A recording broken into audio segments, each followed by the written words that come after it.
What is going on out there, peeps? Okay, let's get back into what's going on in Iraq. Still a lot of concerns over there in the Middle East, but we'll touch bases on that in just a minute. A minute. It's a new word. I made it up, put it in my Pimpy dictionary. All right, anyways, look, this didn't take long. We'll talk about that too as well. All right, you guys, we have precious metals are on sale again. They started to run back up and quickly got squashed back down. All right, I told you it's going to be pretty volatile between now and the end of the year, but make no doubt about it, it is going to shoot up. They're just trying to shake speculators, but nonetheless, if you're thinking about buying precious metals here in the United States or over there in Puerto Rico, please give our friends over there at Money Metals Exchange a consideration. The link is down in the description.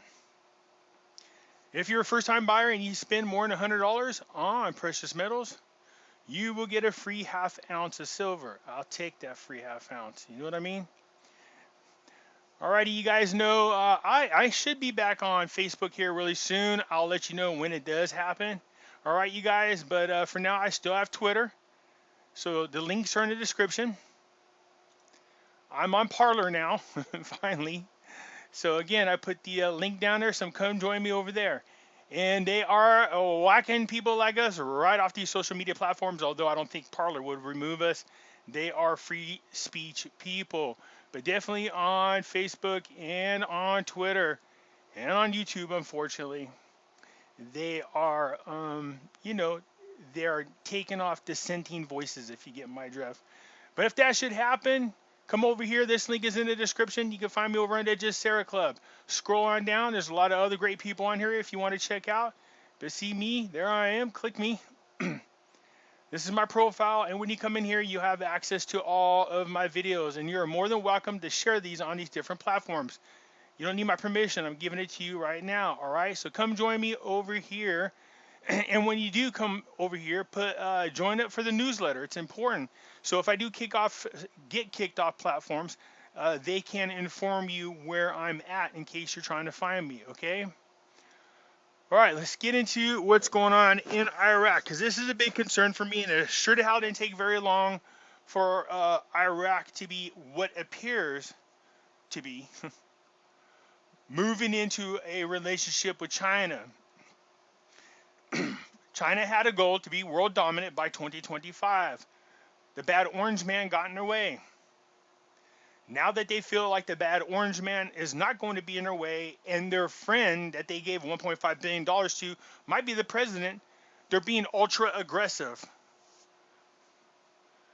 So they had made a deal with both Iraq and Iran. If you remember, Iran pretty much sold themselves out to China altogether, and is allowing them to put on in there all kinds of spy equipment, so they can spy on all their citizens, keep track of them just like they do in China. And apparently Iran has agreed to this. I did a video about that. While Iraq might not be that far behind, let's hope this doesn't happen, and let's hope this is a rumor. I did a video the other day talking about Egypt and Jordan was going to be doing some type of agreement with Iraq, and they would replace the agreement that was supposed to be happening with China. Well, now this article is coming out saying that's not going to happen. Minister of Planning, we will start implementing the Iraq-Chinese agreement in the next 2 days. Just that quick. Here comes China. They will grab control of the Middle East, and we are really going to be screwed. The Obama administration did their job to weaken our country as best as possible and turn us over to China. Now that Trump's out of the way, possibly. I'm not saying it's for real, so I'm not saying it has happened yet. To be quite honest, I think Trump will come back and do a second term. So let's look at it that way then. So I think these people are going to be really disappointed, and I'm talking about China, and shocked to find out that, hey, Trump is still there. And that's really going to mess with their plans. Because I expect Trump in his second term to be ultra aggressive in a lot of ways, since he don't have to kiss nobody's ass in order for him to try to win a third election. So the Ministry of Planning announced that the government will start in the next 2 days the implementation of the Iraq-Chinese agreement. In case you forgot what that is Iraq has agreed to send, 275,000 gallons of oil a day, I think is what it is, to China. In exchange, Chinese would give them money for projects that they need to rebuild their country. Something in there, there it is right here, something in the neighborhood about 6,225 projects. This is the total rebuilding of Iraq. The entire infrastructure is what they're talking about.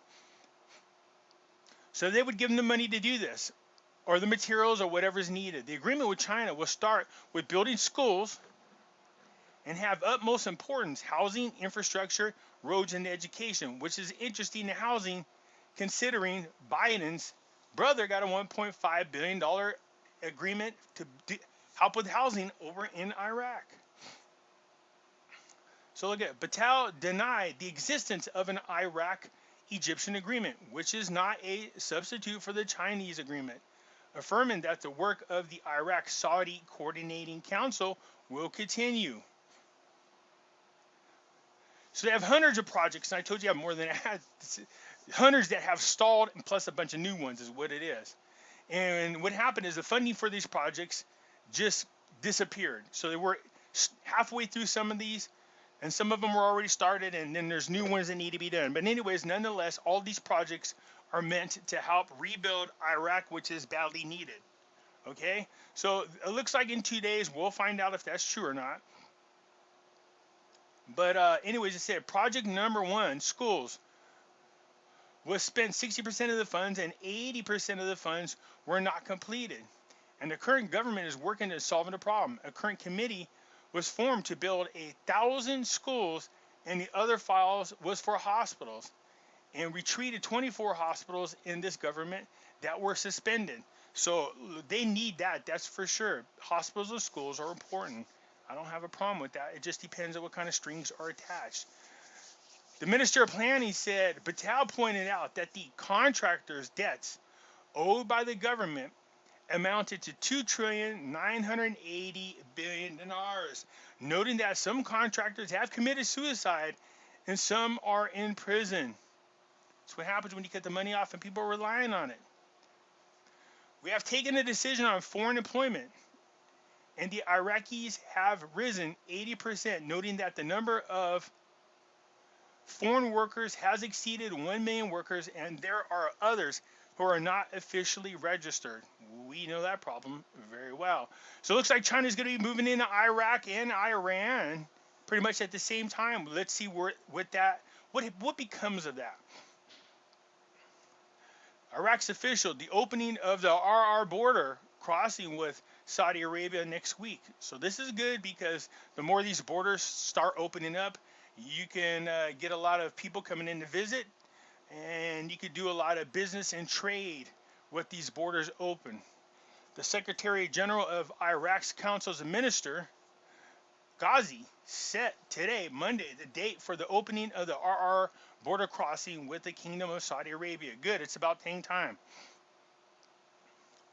So, the spokesman for the Secretariat, according to the news, said that the Secretary General of Councils and Ministers confirmed that the opening of the RR border crossing during the next week, after the completion of rehabilitation process and the resumption of trade exchange between Iraq and Saudi Arabia. Again, this is badly needed in Iraq. This type of stuff can generate new jobs, which is needed. Again, the stronger their economy becomes, the stronger their currency, which is the Iraqi dinar, becomes. We need this to happen, especially since the projections for the death of the dollars, if Biden gets into office, is expected to be accelerated. If that's the case, this is good for us who hold the Iraqi dinar.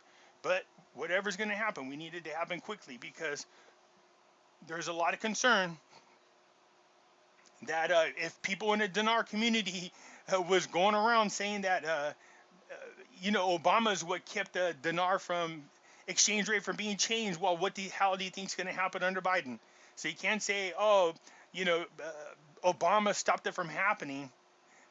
Trump was going to make it happen, and then think under any circumstances that Biden would allow it to happen. No, he's just going to carry on the legacies and policies and procedures of Obama. So whatever Obama is doing, Biden will continue. I wouldn't even call it Biden. It's more like Harris and Clinton. Their job is to destroy the Middle East.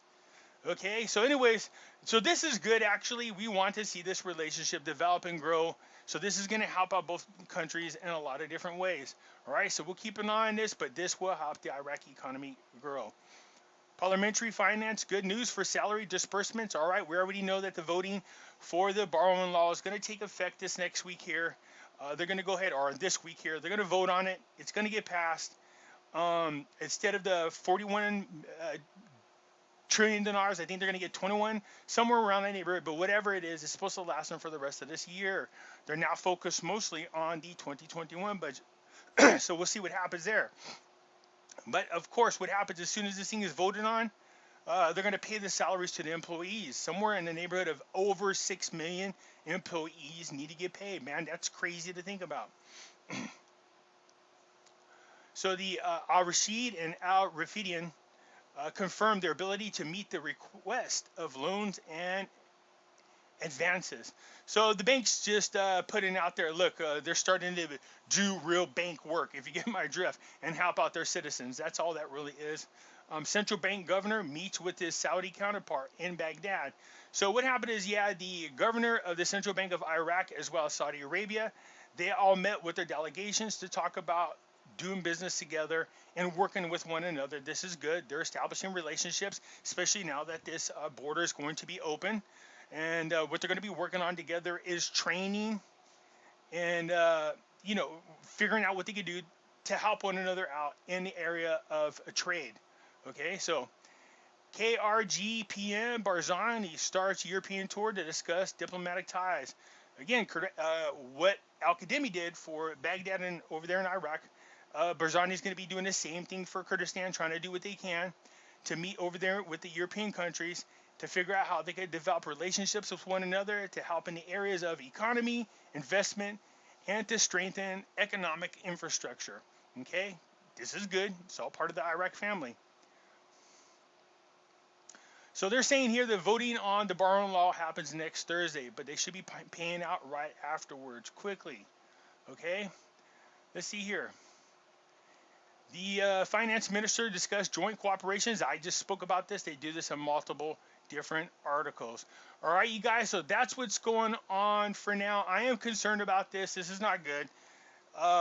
China was well on their way of being a very dominant force in the world. Trump came along, rebuilt our military, made it very strong, made it very hard, and helped crush the economy of China. And my concern would be under a Harris administration, she would just turn around and continue what it is that Obama was doing, and it's really going to set us back. This time around, they're going to do anything and everything they can to expedite everything to make this quicker. Let's hope that does not happen. I'm anticipating Trump getting back in there. Right now, I just can say to everybody, psych. So all these people out there celebrating way in advance might be way premature. The more I see the evidence, the more I keep up on all those news articles and news reports about what's coming out of these states. I don't care what the media is telling you. There are over 2,000, I want you guys to listen to this, 2,000 witnesses now that have signed affidavits coming in to testify about the fraud and corruption. There's well more incidents that have been reported above that. I think somewhere around the neighborhood of 10,000 incidences have been reported. This is unbelievable. So we'll see what happens from there. We'll keep our eye on it because, in my opinion, it affects on what's going on over there in the Middle East, and it affects both our investments, whether you are into the Iraqi dinar or into the stock exchange over there. All right, you guys, that's it for now. Let me know what you guys think. Hit the thumbs up button. If you're not a subscriber, please do so, because when you do, it helps out the channel, and I surely do appreciate it. And I'll catch you later.